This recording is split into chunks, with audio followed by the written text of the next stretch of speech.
Fala galera, belezeira? Aqui é o Beto Pereira para mais um episódio de LF Brasil Podcast. Hoje a gente está com mais uma candidata do Partido Novo, que está chegando em Ourinhos agora e você vai conhecer muito mais sobre isso. Estaremos entrevistando os 8 candidatos que estão com a agência LF Brasil e hoje eu estou com ela, a Samara, que vai trazer uma experiência nova para nós sobre como ver a política, como se engajar na política e o porquê que ela aceitou os desafios deste mundo caótico. Samara, muito obrigado por estar aqui. Seja bem-vinda à LF Brasil Podcast. Você é apenas a segunda mulher que participa do podcast da LF Brasil, viu? Nossa, que privilégio. Vai, conta pra mim o seguinte. Eu vou deixar você se apresentar primeiro, porque é Tá. o seguinte, a gente precisa conhecer um pouco mais de você. Depois eu quero saber, tem minhas curiosidades com você sobre a questão política, mas conta pra nós aí um pouco sobre a Samara. Bom, queria primeiro, né, falar bom dia, boa tarde, boa noite, dependendo do horário que você está vendo esse vídeo, né? Sou Samara, sou daqui de Ourinhos, tenho 34 anos, sou casada, inclusive meu esposo eu conheci no Badu, viu? Os meus pais meu pai é pedreiro, minha mãe é empregada doméstica, eu tenho duas irmãs, que para mim são tudo na minha vida, né? Que me ajudam muito. Sou funcionária pública, demorou muito para mim entrar como funcionária, mas graças a Deus eu consegui, esperei 2 anos e meio para ser chamada no concurso.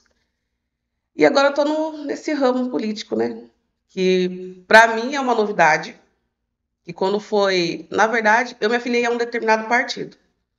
E quando o Novo veio atrás de mim para fazer essa proposta, eu analisei certinho e pensei: o Novo literalmente ele é novo. Não tem candidato que já participou de eleições, de política.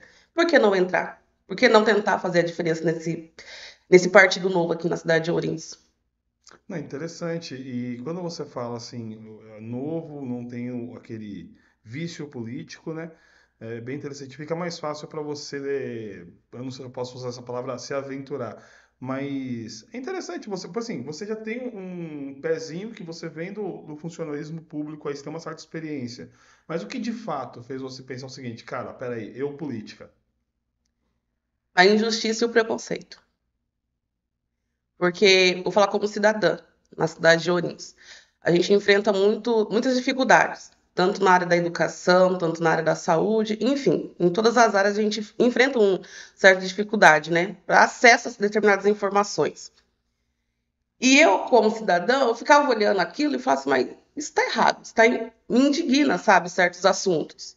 E eu ficava pensando, ao invés de eu ficar culpando o próximo, ou muitas vezes culpar o governo, por que não entrar e tentar mostrar que eu posso fazer a diferença, que isso está errado?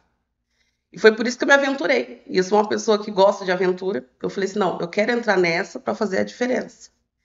E como funcionária pública, tá aí a questão. O funcionário público hoje, na cidade de Ourinhos, tem sofrido muito. Não só com questão financeira, como psicológica também. Então, isso é uma área que, para mim, está sendo muito difícil. Eu falo assim, não, eu quero fazer a diferença. E assim, é muito interessante você pensar dessa forma do querer fazer a diferença. Eu acho uma pena só que pessoas como você que tem uma boa intuição sobre fazer, resolver, né, dar resolução às situações, precisam passar por um problema para decidir fazer algo pela necessidade, né? Sim.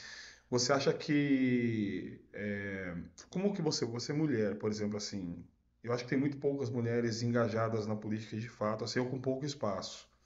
Como que você pretende, a sua luta tem a ver com mudar isso também? Sim. Eu vou falar como mulher negra, na sociedade que a gente vive hoje em dia. Aqui na cidade de Ourinhos, vou falar na cidade de Ourinhos porque eu vivo na cidade de Ourinhos. Na Câmara Municipal. Quantas mulheres negras na história de Ourinhos tem? Isso aí é um ponto que você pegou que é interessantíssimo, porque eu falo de Ourinhos, Ourinhos não conheço nenhuma, na verdade, e a nível Brasil é muito pouco. É muito pouco. Aí tem outra questão. Por que, que o negro não se interessa por política? Por que, que o negro não tem espaço na política? Será que é porque ele não tem espaço ou porque o preconceito faz com que ele não tenha vontade de participar da política? Eu acredito que eu fico com a segunda resposta. Embora as duas fazem muito sentido, as duas colocações, eu acho que a segunda, dentro da minha ótica, faz muito mais sentido. Sim. Eu falo assim, o preconceito vem de nós mesmos, negros. Porque eu sou negra e muitas vezes eu me questionei certas oportunidades. Mas será que isso é para mim?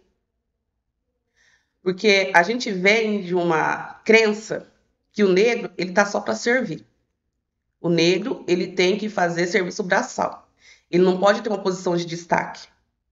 O negro ele não enfrenta uma posição de destaque como questão de honra. Tanto que quando o negro chega numa posição de destaque, a sociedade fala assim: e aquele ali é snob.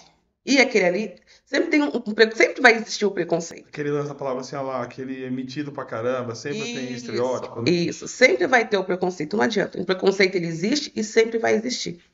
Eu pensei, por que não mostrar que o negro ele pode sim chegar numa posição de destaque, ele pode sim participar da política, independente do preconceito que a gente tem vivido na sociedade de hoje. Não, eu concordo com você. Eu acho que, na verdade, também falta bastante ideologias. Assim, quando eu falo ideologia, eu não quero falar das ideologias que já existem, com essa palavra ficou até pejorativa, mas falta uma ideia interessante, assim, cara, essa ideia é para realmente facilitar a vida das pessoas que sofrem o preconceito e também para evitar que elas sofram esse preconceito e ficam presas nele. Que eu acho que hoje o negro fica muito preso ao próprio preconceito dele. Fica, inclusive, a maioria das leis que a gente vê no mundo inteiro, tem leis que foram feitas por pessoas que nunca sofreram preconceito.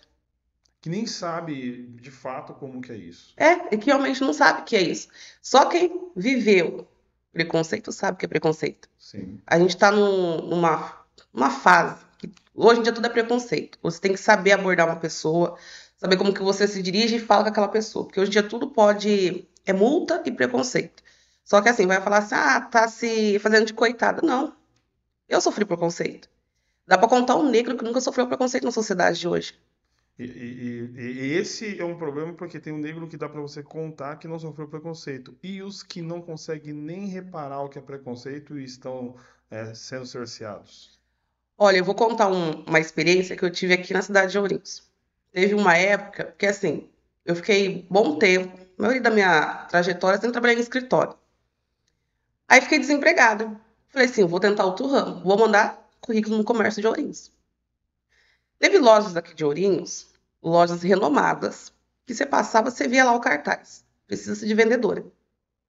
Você mandava currículo e nunca chamava. Aí você via pessoas, colegas, que mandavam e era chamada. Eu falei, mas peraí, o que tá tendo de errado, né? Aí teve uma colega minha que eu falei pra ela, né? Inclusive ela era gerente numa dessas lojas, né? Eu falei assim, viu, eu mandei currículo, por que eu não fui chamada? Tá acontecendo alguma coisa? Daí ela falou assim, olha, Samara, nem sei como te dizer isso. Eu falei, o quê? Daí ela falou assim, que infelizmente a dona da loja, ela não pega pessoas de cor. Porque ela fala que vai estragar o visual da loja dela. Isso quando bateu em você assim, como é que foi o sentimento? De revolta. Eu fiquei pensando, qual que é a diferença minha pro outro? A função era vendedor. Não era uma função de destaque.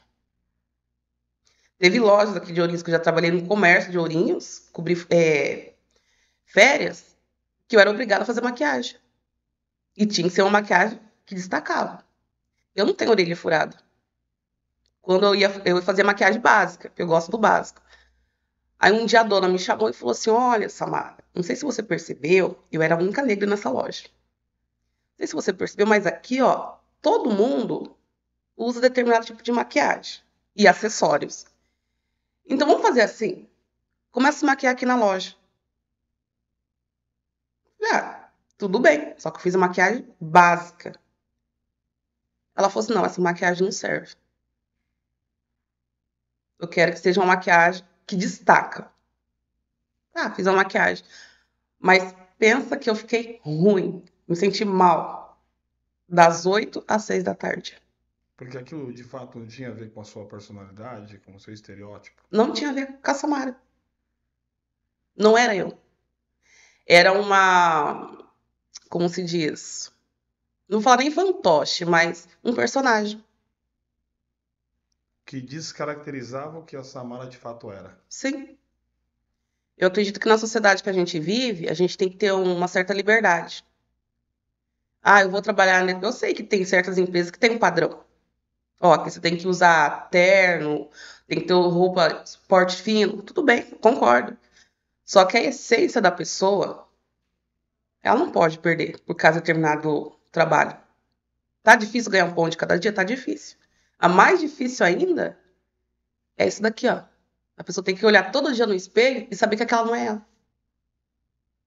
Como que assim, é muito importante isso que você está falando. Eu queria ver pela sua ótica, como que é possível, eu acho que não é rápido, né?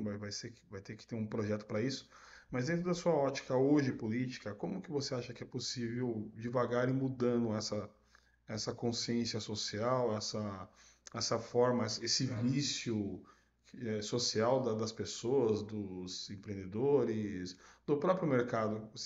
Tem alguma métrica que você pense em utilizar, estando dentro da Câmara, para isso? Eu acredito que começa pela educação, a educação básica.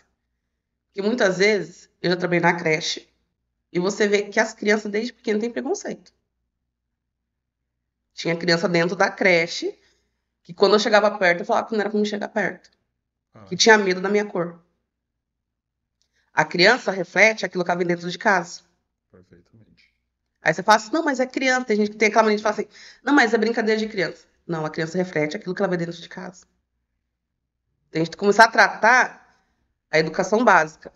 A criança dentro das escolas e conscientizar os pais. Porque muitas vezes os pais fazem umas certas brincadeiras que a criança vai levar aquilo adiante. E é fato.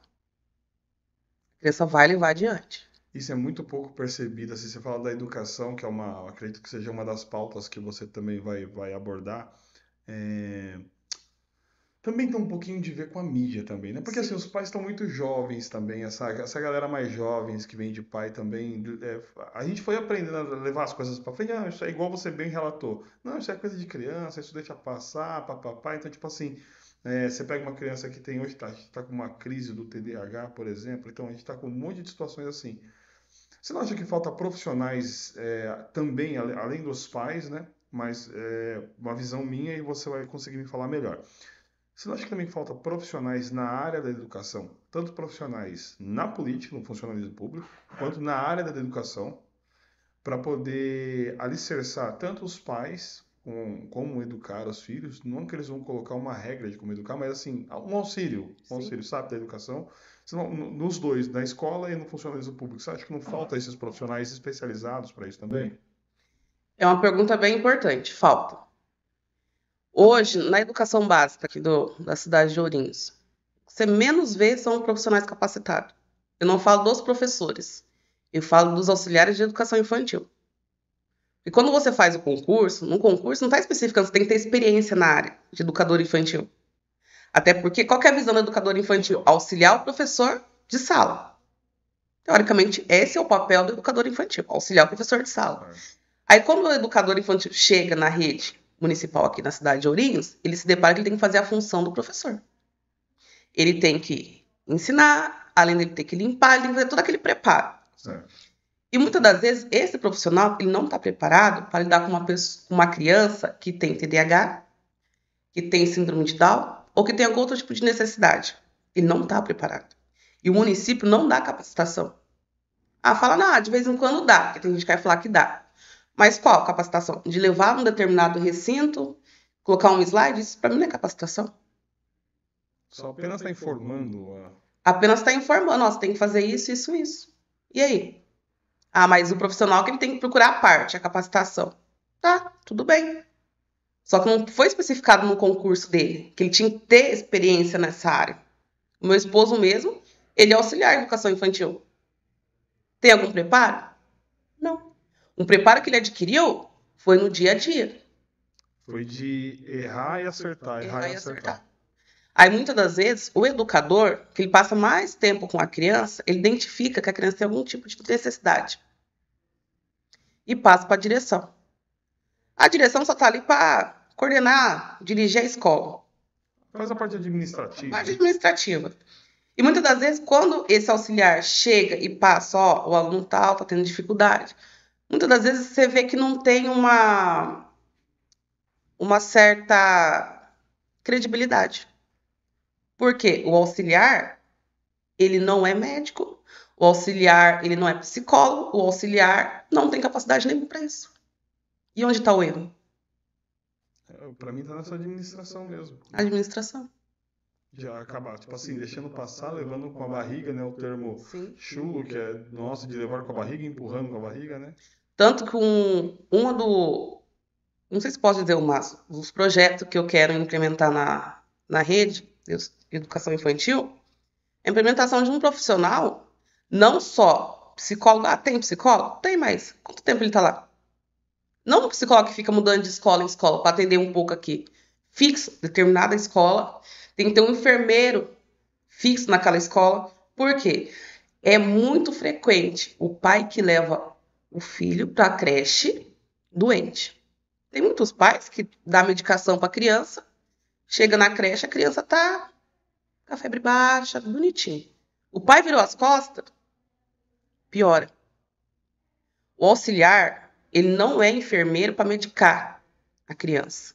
Aí tem pai que leva a receita, leva a medicação e fala assim, ó, o meu filho tem que tomar medicação tal hora.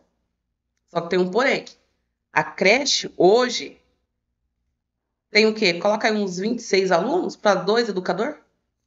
Você acha mesmo que o educador ele vai lembrar que em determinado horário a criança tem que tomar medicação? Não, cara, é assim, é surreal você colocar uma responsabilidade administrativa neste padrão, né? Sim. Aí, quando acontece algo mais grave, quem que é o culpado? É a direção ou é o educador que cuidou? Sempre vai ser o educador. Sempre vai ser educador. Ah, mas a responsabilidade tá você que cuidou da criança. O lado mais fraco sempre acaba sendo penalizado, né, nesse caso. E quando tem um enfermeiro, porque eu acredito também que a gente tem que investir muito na formação. Tem muitos auxiliares de educação infantil que têm uma determinada formação. Que é professor, que é enfermeiro, que é técnico de alguma coisa.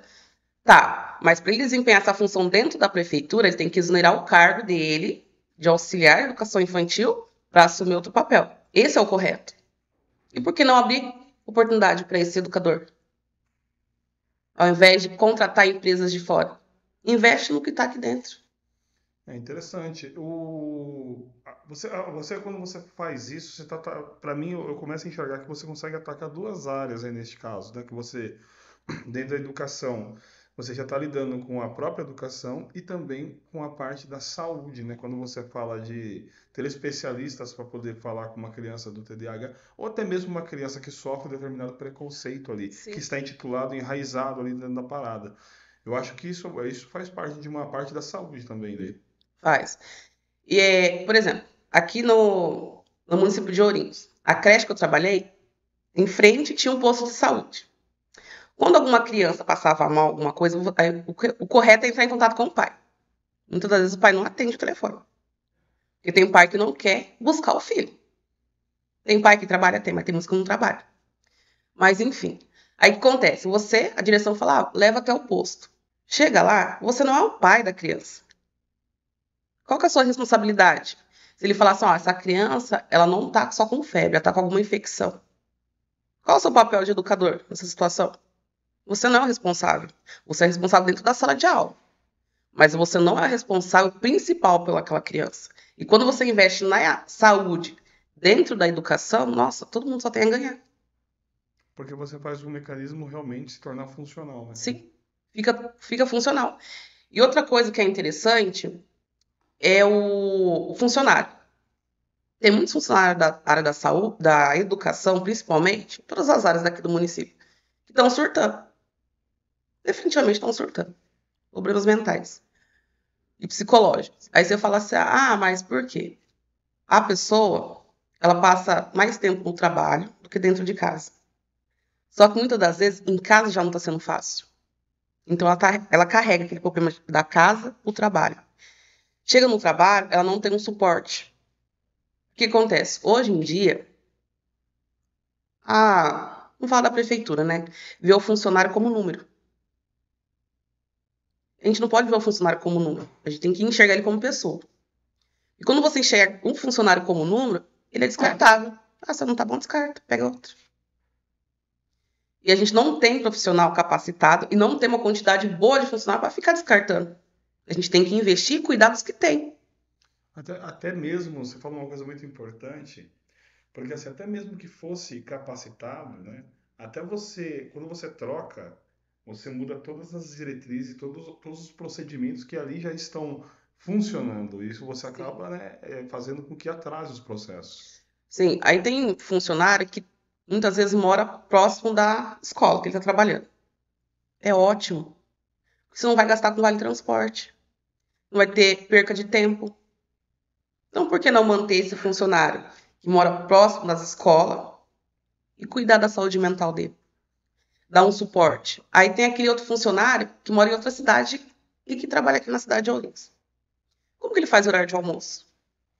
Ele não tem como ir embora, porque a gasolina está cara e não compensa. A prefeitura não tem um espaço para os funcionários públicos.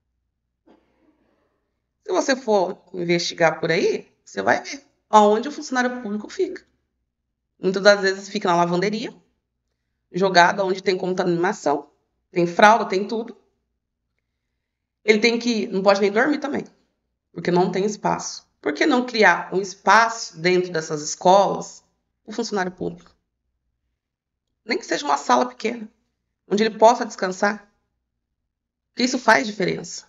Total diferença. Eu venho da questão do mundo corporativo e o descanso é uma diferença enorme dentro do meu setor de desenvolvimento, assim, é abissal. Sim, você vê empresas aí como a Google, por exemplo. O tanto que ela investe no funcionário. O funcionário tem até um tempo aí para jogar. Isso faz diferença. Mas, E por que não a prefeitura não pode fazer isso? Ah, mas é recurso. Quantos recursos, quantas verbas têm sido gastas?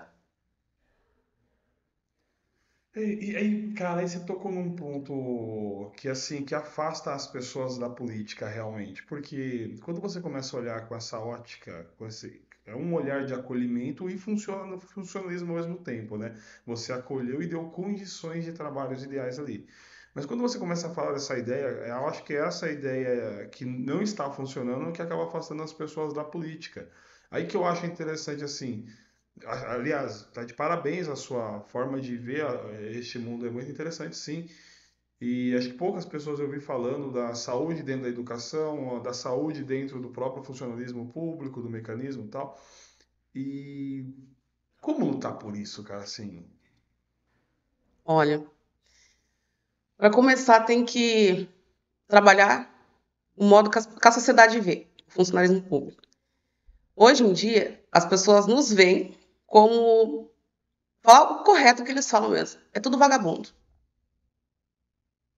De 100%, coloca aí 50% realmente merece essa fama.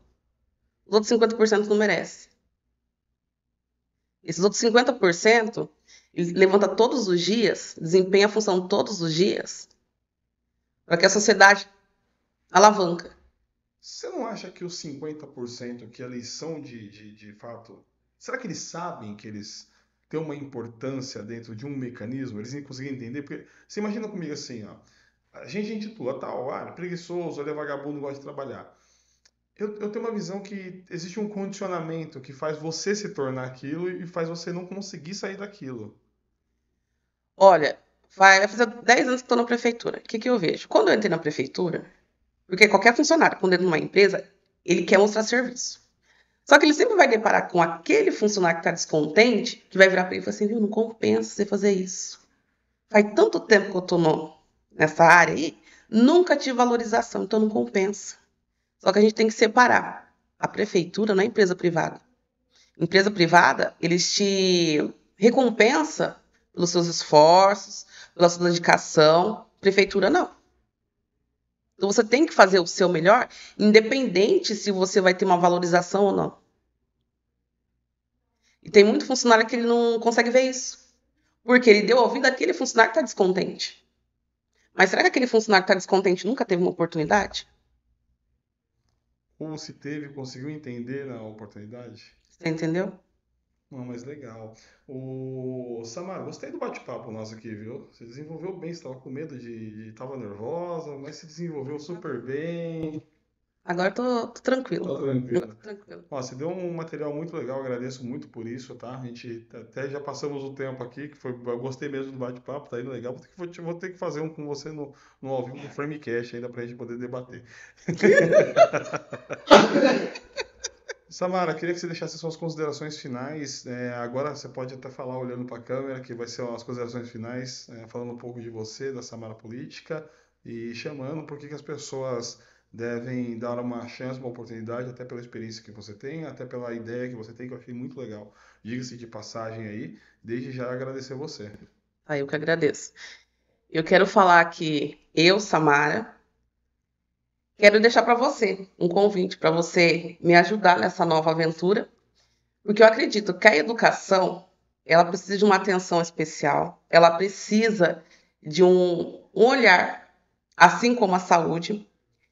A transparência, ela é fundamental. Eu quero garantir que todos tenham total transparência em qualquer documento que seja verificado.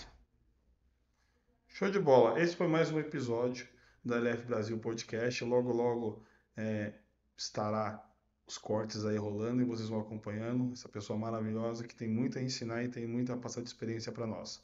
Valeu? Dê a oportunidade certa. Se for dar a oportunidade, dê a oportunidade certa. E aqui acredito que tem uma oportunidade certa para você. Obrigado, Samara. Valeu.